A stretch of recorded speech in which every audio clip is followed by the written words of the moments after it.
सर्वांचं आजच्या व्हिडिओमध्ये स्वागत. आजचा विषय आहे वीज कामगारांची पेन्शन योजना BR 624चा आजपर्यंतचा इतिहास. सर्वप्रथम सर्व सेवानिवृत्त व सेवेतील वीज कामगारांना सप्रेम नमस्कार. सध्या देशभरात सर्वच राज्यात पेन्शन या एकाच विषयावर चर्चा चालू आहे. अमुक पेन्शन योजना बंद झाली, तमुक पेन्शन योजना नव्यानं आली, ही योजना चांगली, ती योजना चांगली, या प्रकारची चर्चा विविध माध्यमातून आपल्या कानापर्यंत येत असते. या क्षेत्रात स्वतःला अभ्यासक म्हणवणारे अनेक जण आपापले पांडित्य शब्दांच्या माध्यमातून प्रदर्शित करताना दिसतात.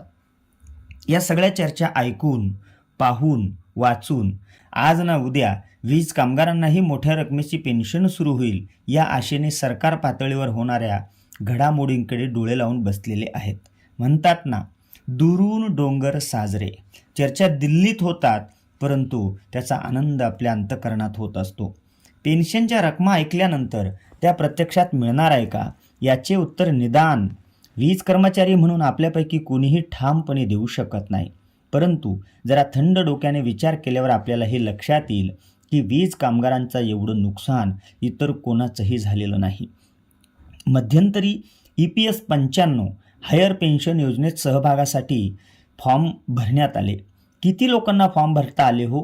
तर फक्त जे लोक सप्टेंबर 2014 नोकरीत होते त्यांनाच. मग बाकीच्यांना पेन्शन नको आहे का? आपल्या कंपन्या बंद पडल्या का? कंपनीत नोकरी केलेल्या प्रत्येकालाच पेन्शन मिळावी ही त्याची अपेक्षा आणि मागणी आहे. मग प्रश्न उरतो की या 2014 नंतर नोकरीत लागलेल्या लोकांचं भविष्य काय? किंवा 2014 पूर्वी सेवानिवृत्त होणाऱ्या किंवा झालेल्या कामगारांनी कोणाचं घोडं मारलंय? त्यांचा काय गुन्हा की त्यांना इच्छा असूनही वाढीव पेन्शन नाही? अशा तांत्रिक, मानव संसाधन किंवा अकाउंटमधील कारकून, शिपाई, ड्रायव्हर्स, क्लीनर्स, कितीतरी पोस्टवर काम केलेले लोक आहेत जे वर्ग 3 आणि 4च्या जागेवर काम करून सेवानिवृत्त झाले. बाकीच्या पोस्टपेक्षा अतिशय कमी वेतन घेताच निवृत्त झाले किंवा आता ते नोकरीत आहेत. त्यांना मग पेन्शन मिळणारच नाही का? तर या सगळ्या प्रश्नांना घेऊन एका जुन्या परंतु सगळ्यांसाठी महत्त्वाच्या विषयाला माहितीसाठी आपल्याला आज सांगत आहे. उद्देश एवढाच आहे, आपणा सर्वांपर्यंत ही माहिती पोहोचणं आवश्यक आहे. म्हणून मागच्या 1-2 वर्षात आपल्या परिचित सेवानिवृत्त झालेल्या एखाद्या कामगाराला तुम्ही भेटा. त्याला किती पेन्शन मंजूर झाली हे माहिती करून घ्या. त्याच्या पेन्शनचा आकडा ऐकल्यानंतर आपल्याला अतिशय वाईट वाटेल मित्रांनो. एवढी वर्ष वीज कंपन्यांसाठी झिजणारा, आयुष्य खर्च करणारा, अंगा खांद्यावर पोल वाहून नेणारा, लोकांच्या घरात उजेड व्हावा म्हणून डोळ्यात तेल घालून उपकेंद्रात ड्युटी करणारा किंवा टर्बाईनजवळ काम करणारा कामगार जेव्हा सांगतो की मला 1200 रुपये पेन्शन बसली, मला 1700 रुपये पेन्शन बसली, काहींना 2200 रुपये, काहींना 2500, बस एवढी कमी. आता तुम्हाला प्रश्न पडला असेल, एकीकडे शेवटच्या वेतनाच्या 50% रक्कम पेन्शन म्हणून दिली जाते, तर दुसरीकडे वीज कामगारांना एवढी कमी पेन्शन का? यावर आजपर्यंत कोणीच काही बोललं नाही का? कामगार संघटनांनी काहीच केलं नाही का?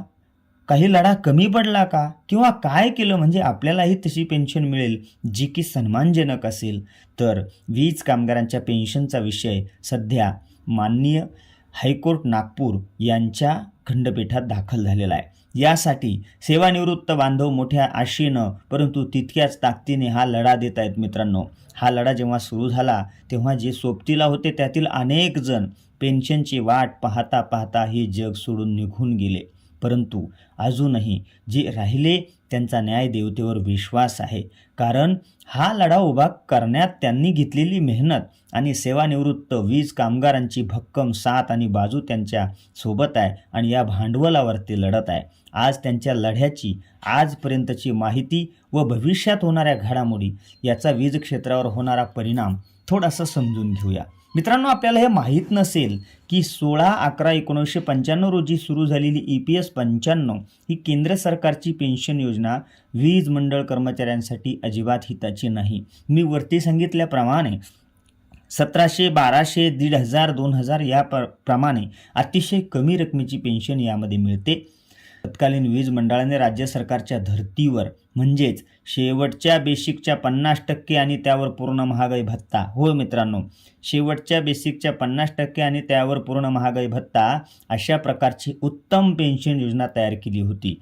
तिला BR 624 असं नाव होतं. आता BR म्हणजे बोर्ड रिझॉल्युशन असं नाव होतं आणि ती 31/12/1996 रोजी तिला मंजुरीसुद्धा देण्यात आली होती. म्हणजे वीज कामगारांसाठी नवी BR 624 नावाची योजना आणि तिला मंजुरी दिल्याची तारीख आहे 31/12/1996. या पेन्शनमध्ये काय होतं, सूत्र असं होतं, तर सरकारी कर्मचाऱ्यांप्रमाणेच दर 6 महिन्यांनी महागाई भत्ता मिळणार होता. पेन्शनचे सूत्र ठरवताना शेवटच्या 6 महिन्याचे सरासरी बेसिक वेतन विचारात घेतले जाणार होते. EPS 95च्या वाढीव पेन्शनच्या सूत्रामध्ये शेवटच्या 5 वर्षातील सरासरी वेतन विचारात घेतले जाणार आहे. साहजिकच फार मागचे वेतन किंवा मागील पदावरील वेतन विचारात घेऊन पेन्शन निश्चिती केली गेल्यास कमी पेन्शन मिळून त्या कामगाराचा तोटा होतो. त्या तुलनेत वीज मंडळाची BR 624ची पेन्शन योजना ही सर्व प्रकारे लाभदायक ठरली असती. मग हा प्रश्न पडतो, तिचं पुढं काय झालं?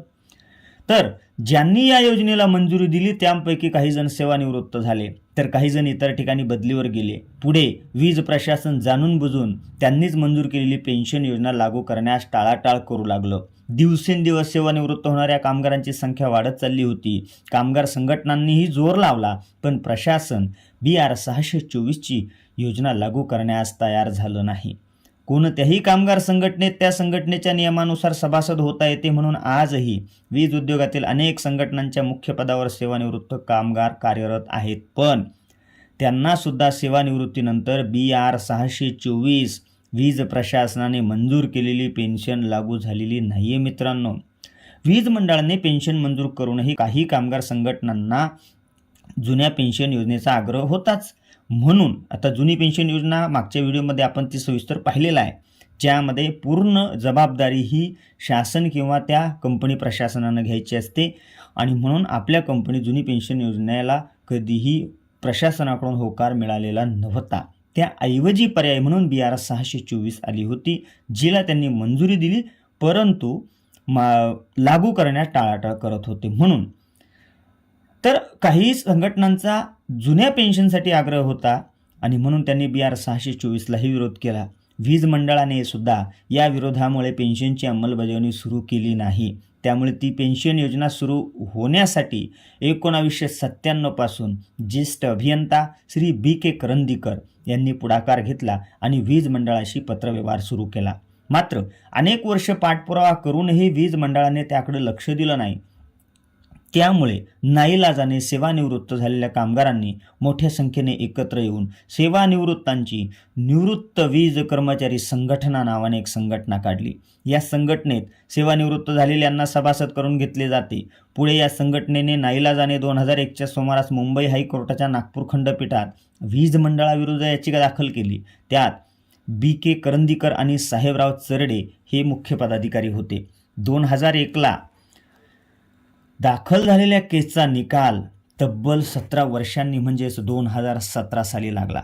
2017मध्ये निकाल देताना कामगारांच्या बाजूने निकाल लागेल आणि पेन्शनची त्वरित अंमलबजावणी सुरू होईल असं वाटलं होतं. मात्र माननीय न्यायमूर्ती यांनी झालेल्या प्रदीर्घ विलंबाबद्दल वीज मंडळात जबाबदार धरून त्यांना 3 महिन्याच्या आत उत्तर देण्यास सांगितलं की का उशीर झाला. त्यावर वीज मंडळाने आर्थिक कारण सांगून पेन्शन देणे शक्य नाही असा दावा केला आणि त्यासाठी पुन्हा एक BR 718 त्यांनी मंजूर केला. BR म्हणजे बोर्ड रिझॉल्युशन. पुन्हा एक रिझॉल्युशन पास केलं 718 नंबरचं आणि ते कोर्टात सादर केलं. कोर्टाने आदेश दिल्याप्रमाणे वीज प्रशासनाने कारवाई वेळेत न केल्यामुळे म्हणजेच वेळेत उत्तर दिल्यामुळे वीज प्रशासनाने कोर्टाचा आदेश पाळला असा अर्थ काढण्यात आला. तांत्रिकदृष्ट्या ती केस बंद झाली, ज्याला डिस्पोज ऑफ असं म्हणतात.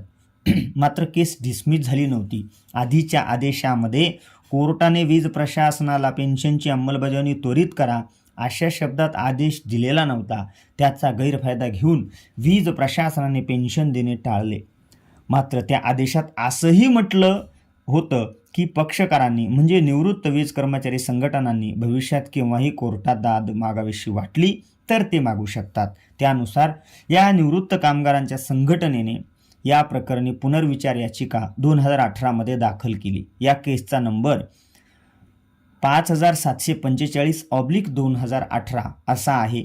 त्यामुळे कोर्ट केसची माहिती देताना हा केस नंबर सांगितला जातो, तो आपण सर्वांनी लक्षात ठेवणं आवश्यक आहे. निवृत्त कर्मचारी संघटनेने कागदपत्रांनिशी कोर्टात आपले म्हणणे नव्याने सादर केले आणि सादर करताना हे स्पष्ट केले की BR 624 ज्या आधारे वीज कामगारांना पेन्शन मंजूर केली होती, तो BR मंजूर करताना मंडळाचे आर्थिक परिस्थिती, कर्मचाऱ्यांचे सध्याचे वेतन, भविष्यात पडणारा पेन्शनचा बोजा आणि निवृत्त वीज कर्मचाऱ्यांकडून भरला जाणारा वीज मंडळाचा वाटा, त्यामुळे निर्माण होणारा निधी विचारात घेता पेन्शन देण्यास कोणतीही अडचण येणार नाही. शासनाने जी ॲक्च्युरी कमिटी नेमली होती, जी आर्थिक विषयाशी संबंधित लेखाजोखा सादर करते, तर कमिटीने दिलेल्या रिपोर्टनुसार बोर्ड शेअर व्याजासह भरल्यानंतर पेन्शन देणं शक्य आहे असा त्यांचा निर्णय होता. परंतु तत्कालीन महाराष्ट्र शासनानं ही आर्थिक जबाबदारी घेण्यास असमर्थता व्यक्त केली. परिणामी कोर्टामध्ये तो विषय परत आला. 2018 नंतर नियमित सुनावण्या सुरू झाल्या. दरम्यान निवृत्त कामगारांच्या एका संघटनेच्या 2 संघटना झाल्या. दुसऱ्या संघटनेने पहिल्या संघटनेला केस लढता येऊ नये म्हणून काही कायदेशीर अडचणीसुद्धा निर्माण करण्याचा प्रयत्न केला. काय मांडलं त्यांनी, तर उदाहरणार्थ आम्ही आधी कोर्टात गेलो, आम्ही केस दाखल केली म्हणून आमचीच बाजू विचारात घ्या. ती संघटना नंतर कोर्टात आलेली आहे, त्यांची केस विचारात न घेता बाद करा, अशी कोर्टाला त्यांनी विनंती केली. एकाच विषयावर किती जरी केसेस आल्या तरीही कोर्टात एकत्रित करून निर्णय देण्याची प्रथा आहे. त्यातच नंतर आलेल्या संघटनेने कागदोपत्री असं सिद्ध केलं की आम्ही केस आधी दाखल केली, आमची संघटना मान्यता प्राप्त आहे, म्हणजेच नोंदणीकृत आहे आणि आपल्याला कोर्टात बाजू मांडण्याचा हक्क आहे. कोर्टानं सुद्धा हे मान्य केलं आणि प्रतिस्पर्धी संघटनेला सांगितलं की तुमचे आपापसात काय संघटनात्मक मतभेद असतील तर ते सोडवण्यासाठी तुम्ही कामगार न्यायालयात जा. या कोर्टात आम्ही कुणालाही न्याय मागण्यासाठी अडवू शकत नाही. सन 2018ला काय विषय घेऊन केस टाकली होती मित्रांनो, तर कोर्टाने 2017ला दिलेला निकाल चुकीचा आणि अपुरा आहे, त्यामध्ये दुरुस्ती करावी, सुस्पष्ट सूचना देण्यात याव्यात अशी विनंती त्याच कोर्टाला केली ज्या कोर्टानं 2017 आदेश दिला होता. त्यावर कोर्टाने असं सांगितलं, नियमानुसार आमचा चुकीचा आदेश आम्हीच दुरुस्त करू शकत नाही. नियमानुसार आमचा चुकीचा आदेश आम्हीच दुरुस्त करावा यासाठी ही तरतूद नाही. त्यामुळे तुमची केस आम्ही डिसमिस करत आहोत. तुम्ही आमच्या निर्णयाविरुद्ध सुप्रीम कोर्टात जाऊ शकता. कोणत्या निर्णयाविरुद्ध, तर अपुरा निकाल देणे, सुस्पष्ट सूचना न देणे किंवा दुसऱ्यांदा याचिका फेटाळणे या विरोधात तुम्ही सुप्रीम कोर्टात जाऊ शकतात. या विषयावर मग सुप्रीम कोर्टात जाण्याचं ठरलं आणि त्या 2 संघटनांपैकी एक संघटना सुप्रीम कोर्टात गेली, तिथे याचिका दाखल केली. परंतु ती पटलावर यायला खूप वेळ लागला. जेव्हा पटलावर आली तेव्हा सुप्रीम कोर्टानं सांगितलं की जोपर्यंत तुमच्या मूळ केसचा म्हणजे नागपुरात दाखल केलेल्या केसचा पूर्णतः सुस्पष्ट निकाल लागत नाही तो किंवा लागलेला निकाल तुमच्या विरोधात जात नाही तोपर्यंत तुम्ही सुप्रीम कोर्टाकडे येऊ शकत नाही. मग अशा रीतीने सुप्रीम कोर्टातली ती केससुद्धा डिसमिस झाली. यासाठी दररोज अनंत अडचणी आल्या मित्रांनो. ज्या वकिलांनी या केसचा खूप चांगला अभ्यास केला होता त्यांचं निधन झालं. दुसऱ्या वकिलाचा शोध घेऊन त्यांना वकीलपत्र देण्यात, कागदपत्र सादर करण्यात भरपूर वेळ लागला. सर्व जुळवाजुळव करून पुन्हा नागपूर खंडपीठात नव्यानं याचिका दाखल करण्यात आली.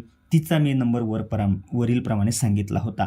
दरम्यान काही काळाने सुप्रीम कोर्टाने कामकाजाच्या पद्धतीत बदल केले आणि विषयानुसार न्यायमूर्तींच्या नेमणुका केल्या, कामाचं वाटप केलं आणि त्यामुळे नवीन न्यायमूर्ती नागपूर खंडपीठात उपलब्ध झाले की ज्यांच्या पटलावर वीज कामगारांच्या पेन्शनच्या केसची सुनावणी नियमित सुरू झाली. त्यांनी नियमित सुनावण्या केल्या, परंतु काही काळानंतर त्यांची बदली अलाहाबाद उच्च न्यायालयात झाल्यामुळे या केससाठी पुन्हा न्यायमूर्तींचं पद रिक्त झालं. पुन्हा नवीन न्यायमूर्ती उपलब्ध झाले, त्यांनी त्यात काही कालावधी गेला. मध्येच कोरोना आला, त्यामुळे मधली 2-2.5 वर्ष वाया गेली. गेल्या वर्षापासून आणि या वर्षाला या केसला सुनावणीची तारीख दिली जात आहे, कधी कधी सुनावणी पण होत आहे, मात्र इतर केसवरच जास्त वेळ सुनावणी चालत राहते. त्यामुळे वीज कामगारांच्या पेन्शनची जी केस आहे नंबरला असते ती नंबरलाच राहते आणि पुन्हा पुढची तारीख मिळते, असं बऱ्याचदा झालं. त्यामुळे पेन्शन वाढ लवकर मिळेल या आशेवर असलेले अनेक ज्येष्ठ निवृत्त कर्मचारी काही काळ नाराज झाल्याचे दिसले. सर्वांची समजूत काढण्यात आली, त्यांना पुन्हा हे समजून सांगण्यात आलं, म्हणून त्यांनी सुद्धा आता वाट पाहण्याचं मान्य केलंय. कारण काहीही असो, आज किंवा उद्या किंवा परवा किंवा पुढच्या महिन्यात किंवा 2-3 महिन्यात कधीतरी या केसचा निकाल नक्कीच लागेल. ही केस सुनावणीला येईल आणि निकाल वीज कामगारांच्या बाजूनं लागेल आणि जास्त रकमेची पेन्शन मिळेल, ही आशा त्यांनी अद्यापही सोडलेली नाही. त्यांच्यापैकी अनेक जण पेन्शनची वाट पाहता पाहता मरण पावले. इथल्या धोरणांनी, राजकारणाने, संघटनावादाने या सेवानिवृत्तांना छळलंय मित्रांनो. तरीही फिनिक्स पक्षाप्रमाणे आर्थिक मानसिक बळ एकवटून गगनात उत्तुंग भरारी मारण्याची जिद्द त्यांनी सोडलेली नाही. त्यांच्या या जिद्दीला खरोखरच सलाम आणि मानाचा मुजरा. या सेवानिवृत्त वीज कामगारांना आपल्या आधाराची गरज आहे, कारण आपण सेवेत आहोत आणि ते अल्प रकमेची पेन्शन घेत आहेत. आपल्यासाठी लढत आहे. कुणासाठी? तर आपल्यासाठी. कारण कधीतरी आपणही रिटायर्ड होणार आहोत आणि रिटायर्ड झाल्यानंतर त्यांच्याच पंक्तीला जाऊन बसणार आहोत. वीज कामगारांची पेन्शन योजना म्हणून BR 624 पेन्शन योजना व तिचे फायदे, तसेच कोर्टात सेवानिवृत्त कामगार संघटना यासाठी घेत असलेले कष्ट याची थोडीफार कल्पना आपल्याला आली असेलच मित्रांनो. या कोर्ट केससाठी सन 2018 पासून आजपर्यंत कोर्टाची कागदपत्रे, शपथपत्रे, वकिलाची फीस सर्व मिळून बराच खर्च आलेला आहे. मात्र सेवानिवृत्त वीज कर्मचाऱ्यांनी वेळोवेळी पैशाची निकड लक्षात आणून दिली, वेळोवेळी सर्वांना मदत करण्याचे आव्हान केलं. पुन्हा पुन्हा केलेल्या आव्हानाला लोकांनी चांगला प्रतिसाद देऊन स्वेच्छेने संघटनेची सभासदत्व फीस आणि देणगी देऊन आजवर सहकार्य केलेले आहे. जे सेवानिवृत्त झाले त्यांनी या संघटनेचे सभासदत्व स्वीकारावे आणि जे सध्या सेवेत आहेत त्यांनी कमीत कमी 500 रुपयांची आर्थिक मदत सेवानिवृत्तांच्या कामगार संघटनेस करावी. यासाठी आपल्या सगळ्यांना आवाहन करण्यात येत आहे.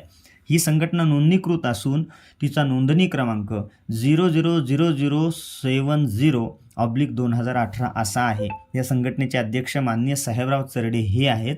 त्यांना BR 624च्या पेन्शनवाढीबद्दल वीज प्रशासनाची चर्चा करण्यासाठी अधिकार दिलेले आहेत. ज्यांना ज्यांना वीज कामगारांच्या पेन्शन या लढ्यासाठी संघटनेस आर्थिक मदत करण्याची इच्छा आहे, त्यांच्यासाठी संघटनेच्या बँकेचा तपशील स्वतंत्रपणे देण्यात येत आहे. एक ऑनलाईन गुगल पे नंबर श्री दत्तात्रय नारायण पाटे पुणे यांचा हा गुगल पे नंबर आहे 8788025402 8788025402. या नंबरवर आपण गुगल पेवर पैसे पाठवू शकता, कमीत कमी 500 रुपयांची.